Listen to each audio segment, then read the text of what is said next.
दरभंगा में education fair का 9 मई को होगा आयोजन, प्रेस वार्ता कर दी गई जानकारी। शनिवार को मिर्जापुर में स्थित एक होटल के सभागार में एक प्रेस वार्ता की गई। यह प्रेस वार्ता एजुकेशन फेयर के आयोजन को लेकर थी, जिसमें मौजूद लोगों ने बताया कि 9 मई को सुबह 10 बजे से लेकर संध्या 5 बजे तक संस्कृत विश्वविद्यालय के सभागार में मिथिलांचल एजुकेशन फेयर का आयोजन किया जाएगा, जिसमें 2 दर्जन से अधिक यूनिवर्सिटी और कॉलेज के काउंसलर शामिल होंगे, जो छात्रों को बेहतर करियर की जानकारी देंगे, जिससे छात्र उच्च शिक्षा के लिए अपनी सहूलियत के अनुसार कॉलेज एवं यूनिवर्सिटी को चुनकर उनकी पूरी जानकारी दरभंगा से ले सकेंगे। तो वहीं इस प्रेस वार्ता में माई एडमिशन के डायरेक्टर सज्जल यादव ने बताया कि मिथिलांचल में पहली बार एक छत के नीचे 15 राज्यों से लगभग 25 से 30 विश्वविद्यालय एवं कॉलेज के काउंसलर आ रहे हैं, जो बच्चे के मार्गदर्शन करेंगे, जहां मैट्रिक एवं इंटर के पास छात्रों के लिए करियर चुनने का सुनहरा मौका मिलेगा। आइए सीधे सुनाते हैं क्या कुछ कहते हैं प्रेस वार्ता में शामिल लोग। माई एडमिशन एड का संस्थापक हूँ। जैसा सर ने बताया कि ये मिथिलांचल में पहली बार हो रहा है। एक छत के नीचे 25 ऐसे कॉलेज आएंगे या उनसे 2-3 और ज्यादा कॉलेज हैं जो नए ए कॉलेज हैं, और ये नए एक्रेडिटेशन इंडियन गवर्नमेंट देती है। हम ये आयोजन इसलिए कर रहे हैं कि दरभंगा एक रूरल एरिया है और बच्चों को अपने हायर स्टडीज के लिए बाहर जाना पड़ता है, पटना में, दिल्ली में, या ऑनलाइन पोर्टल पे वो डिपेंड हो जाते हैं।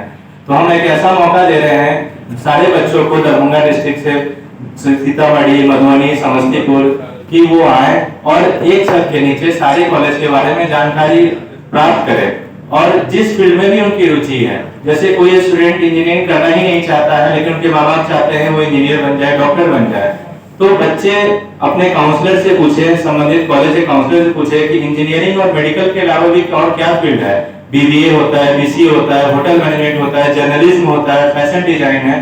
तो सारी सुविधा, सारी काउंसलिंग की व्यवस्था एक छत के नीचे हमने की है, जिसमें 11 स्टेट के मोर देन 25 कॉलेजेस आ रहे हैं। और किस कॉलेज, कौन से कॉलेज आ रहे हैं, इसमें क्या कोर्सेस हैं, मेरे सहयोगी आरसीएस एजुकेशन कंसल्टेंसी जो इसमें कदम से कदम मिला के मुझे सहयोग कर रहे हैं कॉलेज को बुलाने में, सारी व्यवस्था में। जो बच्चे ऐसे जो बिहार स्टूडेंट कार्ड नहीं लेना चाहते हैं, अपना लोन बैंक से लोन लेना चाहते हैं, बट उनको पता नहीं है कौन से डॉक्यूमेंट्स होंगे, इस मेले में बैंक्स का भी कैंप होगा और उनसे वो जानकारी प्राप्त कर सकते हैं कि कौन कौन से डॉक्यूमेंट से पूरा करके वो बैंक लोन ले सकते हैं। और जैसा सर ने बताया कि बिहार स्टूडेंट क्रेडिट कार्ड का बेनिफिट ले सकते हैं जो कॉलेज नए के ग्रेड में है। तो 70 से 80% कॉलेज ऐसे हैं जो नए ए ग्रेड में है। और ये इवेंट हमने इसीलिए कराया है कि दरभंगा के बच्चे, खासकर पूरे मिथिलांचल, नॉट ओनली दरभंगा, पूरे मिथिलांचल के बच्चों को बाहर नहीं जाना पड़े, यहाँ से वो पटना, दिल्ली या किसी दूसरे बाहरी लोगों पे डिपेंड न होना पड़े अपने एडमिशंस और कैरियर काउंसलिंग के लिए। ये केवल एक एडमिशन प्रक्रिया नहीं है, ऐसा नहीं है इसमें जो मेले में आएंगे केवल एडमिशन ही लेंगे। ये कैरियर पॉलिसिंग, कैरियर मॉनिटरिंग है, जिससे बच्चे नॉर्मल बीए यहाँ दरभंगा में रहकर कर सकते हैं, तो वो खुद डिसीजन ले और वो अपना कोर्स चुने।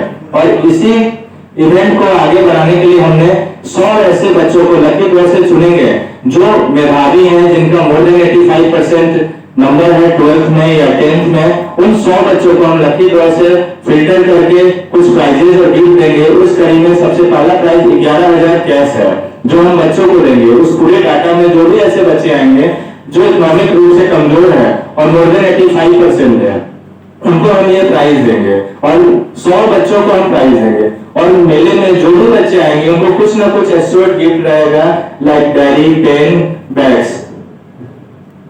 जो आप लोग यहाँ पे आए, बताना चाहता हूँ कि ये जो एजुकेशन फेयर हो रहा है, इसमें देश के लगभग सभी राज्यों से बहुत सारी कॉलेज और यूनिवर्सिटी आ रही है।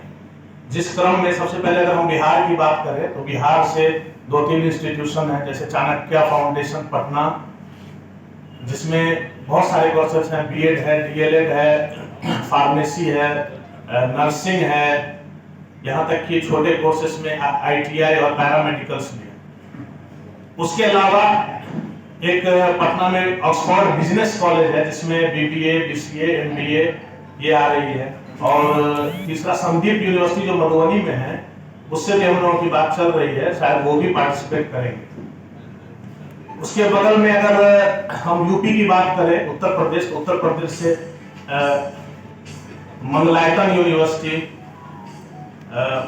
संस्कृति university, GNIOT group of institution जो कि ग्रेटर नोएडा में है, इसमें BTech, MTech, BBA, BCA, MBA ये सब कोर्सेस हैं। उसके अलावा अगर हम उसके बगल के राज्य उत्तराखंड की बात करें तो उत्तराखंड से भी बहुत सारे कॉलेजेस इसमें पार्टिसिपेट कर रहे हैं, जिसमें सबसे पहले ग्राफिक एरा यूनिवर्सिटी जो कि NAC एक्रेडिटेड भी है, NAC A ग्रेड भी है और NIRF रैंकिंग में भी आता है, और इसमें बहुत सारे स्ट्रीम में लगभग कोर्सेस हैं। उसके बाद वहीं पे देहरादून में है उत्तरांचल पीजी कॉलेज, जिसमें खास करके पैरामेडिकल्स और नर्सिंग के सारे कोर्सेस लगभग हैं।